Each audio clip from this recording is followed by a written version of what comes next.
सिंहासनाधीश्वर, गोब्राह्मण प्रतिपालक, छत्रपती शिवाजी महाराज की जय.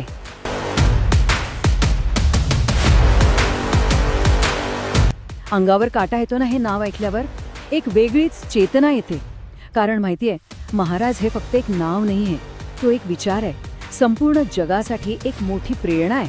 पण कधी असा विचार मनात आलाय का की तोच जाणता राजा, तोच दूरदृष्टी असलेला राजा, तीच रणनीती आणि तेच रयतेचं राज्य हे ब्रीदवाक्य घेऊन आज म्हणजे समजा 2026 मध्ये आपल्यामध्ये असते तर काय झालं असतं? आजचा भारत कसा दिसला असता? तंत्रज्ञान, राजकारण आणि समाजकारण या सगळ्यामध्ये महाराजांनी कशी क्रांती घडवली असती? मराठी रंग. चला आपण एका वेगळ्याच कल्पनेच्या जगात जाऊया आणि AIच्या मदतीने शोध घेऊया की 2026 मधले आपले शिवराय कसे असते. महाराज म्हणजे त्यांच्या काळाच्या कितीतरी पुढे पाहणारे राजे होते. जरा विचार करा, 16व्या शतकात त्यांनी आरमाराची म्हणजे आजच्या नेव्हीची ताकद ओळखली होती. त्यांना तेव्हाच हे गणित कळलं होतं की ज्याचं आरमार त्याचा समुद्र. आता विचार करा, आजच्या काळात जर महाराज असते ना, तर त्यांनी हीच दूरदृष्टी कशावर केंद्रित केली असती? सायबर वॉरफेअर आणि डेटा सॉव्हरेनिटीवर. कारण आजचा मंत्र बदललाय. आता मंत्र आहे ज्याचा डेटा त्याचं जग. कल्पना करून बघा महाराजांच्या सायबर स्वराज्याची. त्यांनी भारताला जगाचं डेटा हब बनवलं असतं. म्हणजे कसं तर परदेशी कंपन्यांवर अवलंबून न राहता आपली स्वतःची ऑपरेटिंग सिस्टीम, आपलं स्वतःचं एक सुरक्षा कवच. याला म्हणतात खरी डिजिटल आत्मनिर्भरता.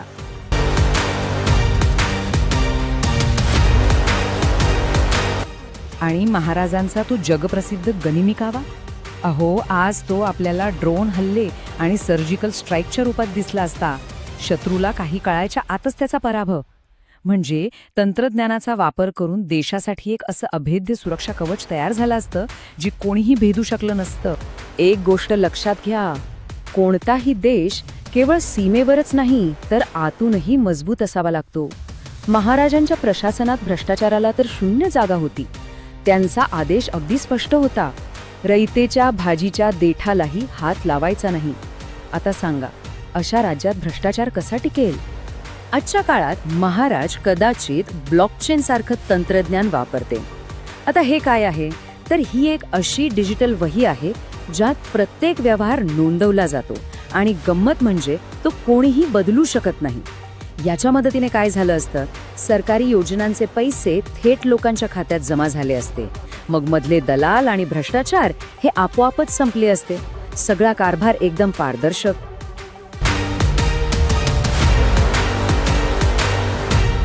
पण स्वराज्याचा पाया केवळ भ्रष्टाचार मुक्त कारभार नव्हता, तर तो होता सन्मान आणि विशेषतः स्त्रियांचा सन्मान. ज्या स्वराज्यात स्त्री सन्मानाने निर्भयपणे वावरत होती तिथे आज महाराज असते तर त्यांनी महिलांच्या सुरक्षितेसाठी अत्यंत कठोर कायदे आणि फास्ट ट्रॅक न्याय व्यवस्थेची अंमलबजावणी केली असती. परिणाम, गुन्हेगार गुन्हा करायलाच विसरला असता. त्याची हिंमतच झाली नसती. आधुनिक स्वराज्याची ही जी काही कल्पना आहे ती जर खरंच प्रेरणादायी वाटत असेल तर एक छोटासा ब्रेक घेऊया. एक क्षण थांबा आणि हो, अशाच विचारांसाठी आपल्या चॅनलला नक्की सबस्क्राईब करा. महाराज हे खऱ्या अर्थाने जाणता राजा होते. का? कारण त्यांना शेतकऱ्यांच्या कष्टाची, त्यांच्या घामाची आणि मेहनतीची पूर्ण जाण होती. आजकाल आपण स्मार्ट सिटी बनवण्याच्या गोष्टी करतो, पण मला वाटतं महाराज कदाचित इकोलॉजिकल सिटीज म्हणजेच पर्यावरणीय शहरं बनवण्यावर भर देते. म्हणजे असा विकास जो निसर्गाला सोबत घेऊन चालेल. उदाहरणार्थ नद्या जोडणे, पाणी वाचवणे. निसर्गाचा समतोल राखून विकास कसा करायचा हे महाराजांनी संपूर्ण जगाला शिकवलं असतं. आणि हे काही नवीन नाही हं.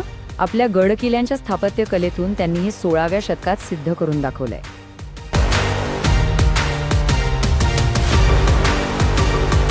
महाराज एक उत्तम व्यापारी सुद्धा होते. आजच्या काळात त्यांनी फक्त मेक इन इंडियाला प्रोत्साहन दिलं नसतं तर आपल्या स्वदेशी उद्योगांना जगाच्या कानाकोपऱ्यात नेलं असतं. भारताला जगाची मॅन्युफॅक्चरिंग कॅपिटल बनवण्याचं त्यांचं स्वप्न असतं. आणि सगळ्यात महत्त्वाचं, महाराज कोणत्याही परकीय सत्तेसमोर कधीही अजिबात झुकले नाहीत. हीच स्वाभिमानी वृत्ती त्यांच्या आधुनिक परराष्ट्र धोरणाचा भक्कम पाया ठरली असती. आज जगात जी युद्धाची परिस्थिती आहे त्या काळात महाराज कदाचित न्यायी युद्धाची म्हणजेच जस्ट वॉर थिअरीची भूमिका मांडते. याचा सरळ अर्थ असा की युद्ध तेव्हाच करावं जेव्हा ते अत्यंत गरजेचं असेल आणि तेही न्यायाच्या मार्गाने. याचा परिणाम काय झाला असता? भारत केवळ एक लष्करी ताकद म्हणून नाही तर जगाला योग्य दिशा दाखवणारा मॉरल लीडर म्हणजे एक नैतिक नेता बनला असता. विश्वगुरूच्याही एक पाऊल पुढे एक नैतिक महासत्ता. तर या संपूर्ण AI विश्लेषणातून एक गोष्ट अगदी स्पष्ट होते. महाराज म्हणजे केवळ तलवार आणि ढाल यावर राज्य करणारे नव्हते. नाही, महाराज म्हणजे शिस्त, व्यवस्थापन, दूरदृष्टी आणि सगळ्यात महत्त्वाचं म्हणजे अढळ निष्ठा. त्यांच्या नेतृत्वाखाली भारताने जगातील सर्वात मोठ्या अर्थव्यवस्थांपैकी एक आणि सर्वात सुरक्षित देशांपैकी एक होण्याचं ध्येय नक्कीच ठेवलं असतं. आणि महत्त्वाचं म्हणजे इतरांवर आक्रमण करणारा देश म्हणून नाही तर सगळ्यांना सोबत घेऊन चालणारा एक मित्र राष्ट्र म्हणून भारताची ओळख निर्माण झाली असती. हो, हे खरं आहे की महाराज शरीराने आज आपल्यात नाहीयेत, पण त्यांचे विचार आपल्यात आहेत. त्यांची शिकवण आपल्यासोबत आहे. त्यांनी दिलेली तत्त्व, त्यांचं मार्गदर्शन हे कायम आपल्यासोबत आहे.